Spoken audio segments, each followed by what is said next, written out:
Hello friends, welcome to our channel WBCS inspiration. আমি সৌরভ। আজকে আমি হিস্ট্রির যে এমসিকিউর সিরিজটা শুরু করেছিলাম তার আজকে 12 নম্বর পার্ট নিয়ে আলোচনা করতে হাজির হয়েছি। আশা করি তোমাদের ভালো লাগবে। যারা এখনও পর্যন্ত চ্যানেলটাকে লাইক আর সাবস্ক্রাইব করোনি তারা রেগুলার আপডেট পাওয়ার জন্য অবশ্যই চ্যানেলটাকে সাবস্ক্রাইব করে দিও। যে কোশ্চেনগুলো আলোচনা করব সেগুলো অবশ্যই ডব্লিউবিসিএস এবং অন্য যেসব কম্পিটিটিভ এক্সাম রয়েছে সেগুলোর ক্ষেত্রে খুবই ইম্পর্ট্যান্ট। চলো শুরু করছি তাহলে। প্রথম যে কোশ্চেনটা, he was one of the first and strongest advocates of Swaraj, was called as the father of Indian unrest and published newspaper such as Maratha and Kesari. He was, এখানে দেখতে পাচ্ছ কোশ্চেনটাতে বিভিন্ন রকম কোশ্চেন হতে পারে, যেমন কাকে ফাদার অফ ইন্ডিয়ান আনরেস্ট বলা হয়, কে মারাঠা এবং কেশরী নিউজ পেপার পাবলিশ করেছিল। অপশানে রয়েছে বিপিন চন্দ্র পাল, বাল গঙ্গাধর তিলক, লালা লাজপত রায়, ডিতে রয়েছে গোপাল গণেশ আগরকর।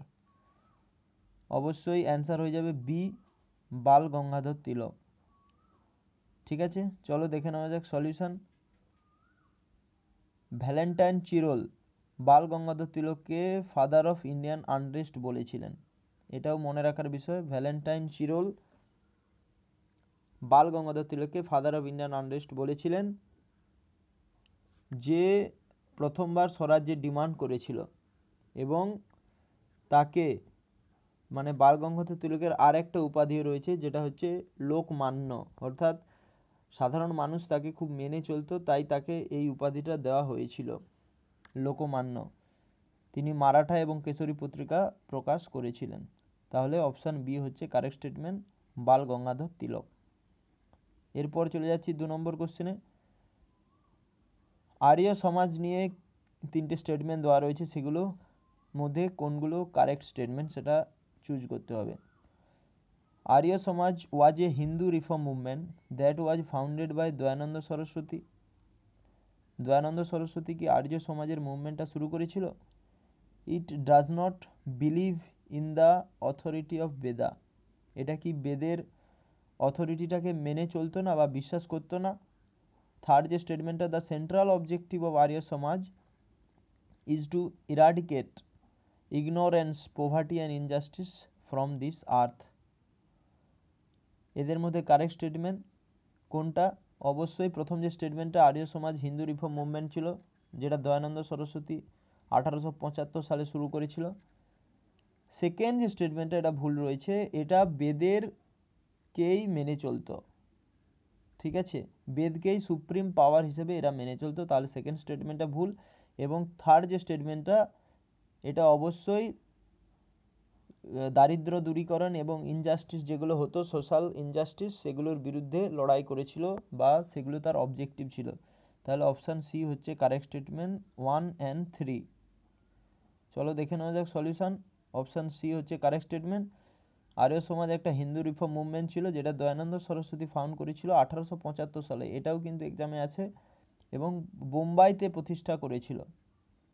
এই যে মুভমেন্টটা, এটা বেদ ছিল, এক কথায় বেদের উপরই প্রতিষ্ঠিত ছিল, অর্থাৎ হিন্দু রিফর্ম যে মুভমেন্টটা হয়েছিল সেটাতে বেদের উপরই গুরুত্ব দেওয়া হয়েছিল, যেখানে দয়ানন্দ সরস্বতী বলেছিল গো টু বেদাস, অর্থাৎ বেদের কথা অক্ষরে অক্ষরে পালন করার কথা বলেছিল দয়ানন্দ সরস্বতী। এর যে সদস্যরা ছিল আর্য সমাজের, তারা একটি মাত্র ভগবানে বিশ্বাস করত এবং তারা মূর্তি পূজার বিরুদ্ধে ছিল, অর্থাৎ মৃত্যু পূজা নিষেধ করেছিল, মূর্তি পূজা। ঠিক আছে, অপশান সি হচ্ছে কারেক্ট স্টেটমেন্ট। এরপর চলে যাচ্ছি নেক্সট কোশ্চেনে, যেখানে ইন্ডিয়ান সোশ্যাল কনফারেন্স বা ন্যাশনাল সোশ্যাল কনফারেন্স সম্পর্কে 2টি স্টেটমেন্ট দেওয়া রয়েছে, এদের মধ্যে কারেক্ট স্টেটমেন্ট চুজ করতে বলা হয়েছে। It was founded by M G. Ranade and Raghunath Rao. It launched the famous pledge movement to inspire people to take an oath to prohibit alcohol consumption. এদের মধ্যে প্রথম যে স্টেটমেন্টটা দেওয়া রয়েছে অবশ্যই এটা কারেক্ট। ইন্ডিয়ান সোশ্যাল কনফারেন্স এটা প্রতিষ্ঠা করেছিল মহাদেব গোবিন্দ রানাডে এবং রঘুনাথ রাও। কিন্তু সেকেন্ড যে স্টেটমেন্টটা, যে প্লেজ মুভমেন্ট, এটা অবশ্যই একটা প্লেজ মুভমেন্টের লঞ্চ করেছিল, কিন্তু মানুষজনকে শপথ নেওয়ার জন্য যে অ্যালকোহল কনজামশন থেকে বিরত রাখার জন্য নয়। এটা চাইল্ড ম্যারেজের এগেনস্টে, বাল্য বিবাহের এগেনস্টে প্লেজ করেছিল। তাহলে শুধুমাত্র 1 নম্বর স্টেটমেন্টটাই কারেক্ট। ঠিক আছে, স্টেটমেন্ট 1 কারেক্ট। চলো দেখে নেওয়া যাক সলিউশন। বলছে এই যে ইন্ডিয়ান বা ন্যাশনাল সোশ্যাল কনফারেন্স, যেটা ফাউন্ড করেছিল কে? এমজি রানাডে, রঘুনাথ রাও।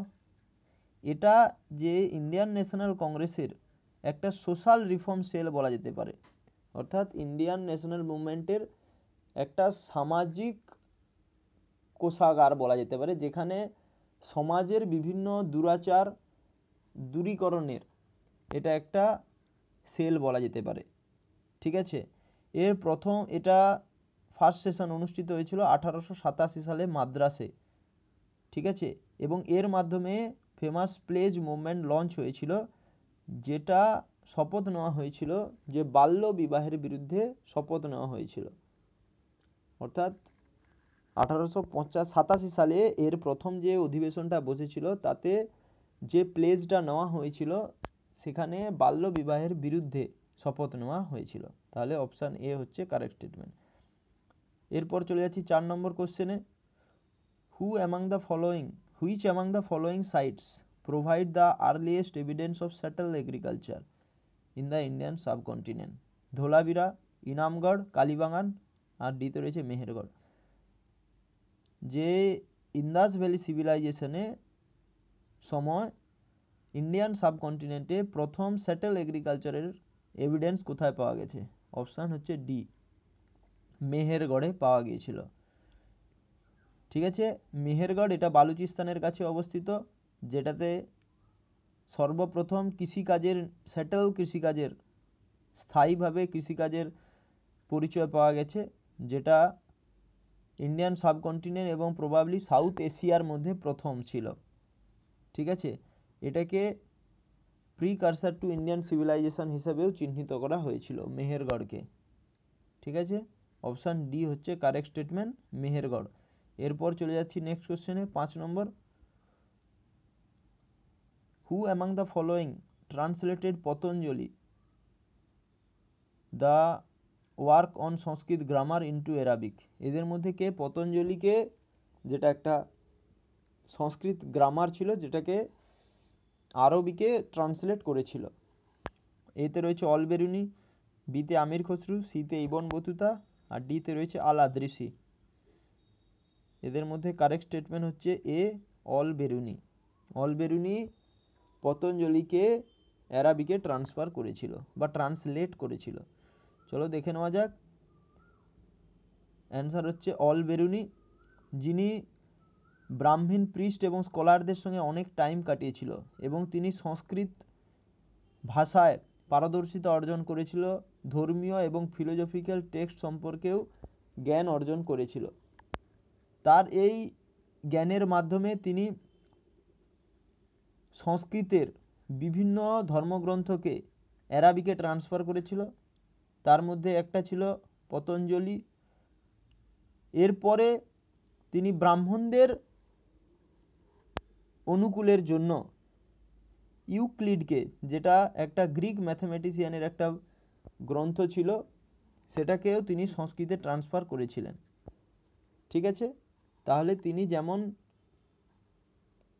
সংস্কৃত গ্রন্থকে অ্যারাবিকে ট্রান্সফার করেছিল, তেমনি অন্য ধর্মগ্রন্থ বা অন্য গ্রন্থগুলোকেও সংস্কৃতে ট্রান্সলেট করেছিল ভারতীয়দের সুবিধার্থে। তাহলে অপশান হচ্ছে A, Al Biruni correct statement. এরপর চলে যাচ্ছি 6 নম্বর কোশ্চেনে। The famous book economic history of India was written by? Economic history of India কে লিখেছিল? Dadabhai Naoroji, Romesh Chandra Dutt, Ashwini Kumar Dutt, James Doyle. Economic history of India was written by option B, Romesh Chandra Dutt. চলো দেখে নেওয়া যাক। রমেশ চন্দ্র দত্ত আর্গিউ করেছিল যে ব্রিটিশদের যে ইকোনমিক লজ এবং পলিসিগুলো আছে, সেগুলো ভারতের পক্ষে ভারতের দুর্দশার কারণ বা যে জীবন জীবিকার লস হচ্ছে বা ক্যাপিটালের যে লস হচ্ছে তার কারণ হচ্ছে ব্রিটিশদের যে ইকোনমিক পলিসি বা লজ রয়েছে সেগুলোর জন্যই হচ্ছে। কারণ ভারত থেকে ক্যাপিটাল বিনা বাধায় কোনো রকম ভারতের উন্নতি না করে ব্রিটিশরা নিয়ে চলে যাচ্ছে, সেই জন্য ভারতের যে ইকোনমিক লস হচ্ছে সেই বিষয়ে এই গ্রন্থটা রচনা করেছিলেন রমেশচন্দ্র দত্ত, এবং তিনি আর্গিউ করেছিলেন যে ইমিডিয়েট এই যে সম্পদের বহিষ্ক্রমণ বন্ধ হওয়া উচিত, তবেই ভারতের যে ইকোনমিক ক্রাইসিস চলছে সেটা কিছুটা হলেও বন্ধ হবে বা কিছুটা উন্নতির পথে এগোতে পারবে। Romesh Chandra Dutt, economic history of India. ঠিক আছে, এরপর চলে যাচ্ছে আজকে লাস্ট কোশ্চেনে। The battle of Tarain is related to, battle of Tarain কিসের সঙ্গে সম্পর্কযুক্ত? এতে রয়েছে Hindu princes of north India fighting against Mohammad Ghori, বিতে রয়েছে the battle between Marathas and Rajputs, সিতে রয়েছে the revolt of Gujarati kingdom against Mohammad Ghazni, আর ডিতে রয়েছে the land battles infield between Muslim princess. অবশ্যই তরাইনে যে দুটো যুদ্ধ হয়েছিল 1191 এবং 92 সালে, মোহাম্মদ ঘুরির সঙ্গে নর্থ ইন্ডিয়ানদের রাজা ছিল হিন্দু প্রিন্সেস, তার লিডারশিপ ছিল পৃথ্বীরাজ চৌহানের হাতে। তাহলে তরাইনের যুদ্ধটা Hindu princes of north India fighting against Mohammad ঘুরি, অপশান এ হচ্ছে কারেক্ট স্টেটমেন্ট। চলো দেখে নেওয়া যাক। 1191 সালে তরাইনের প্রথম যুদ্ধে মোহাম্মদ ঘুরিকে পরাজিত করেছিল পৃথ্বীরাজ চৌহান, যে ছিল নর্থ ইন্ডিয়ার যে রাজাদের লিডার ছিল। যে কনফেডারেশনটা গঠিত হয়েছিল নর্থ ইন্ডিয়াতে হিন্দু রাজাদের, তার নেতৃত্ব দান করেছিল পৃথ্বীরাজ চৌহান। কিন্তু পরের বছর অর্থাৎ সেকেন্ড ব্যাটল অফ তরাইনে 1192 সালে মোহাম্মদ ঘুরি পৃথ্বীরাজ চৌহানকে পরাজিত করেছিল এবং তাকে হত্যা করেছিল। এই সেকেন্ড ব্যাটেলটা ছিল ভারতের ইতিহাসের ক্ষেত্রে খুবই গুরুত্বপূর্ণ, কারণ এর ফলেই ভারতে মুসলিম সাম্রাজ্যের পার্মানেন্ট প্রতিষ্ঠা হয়েছিল।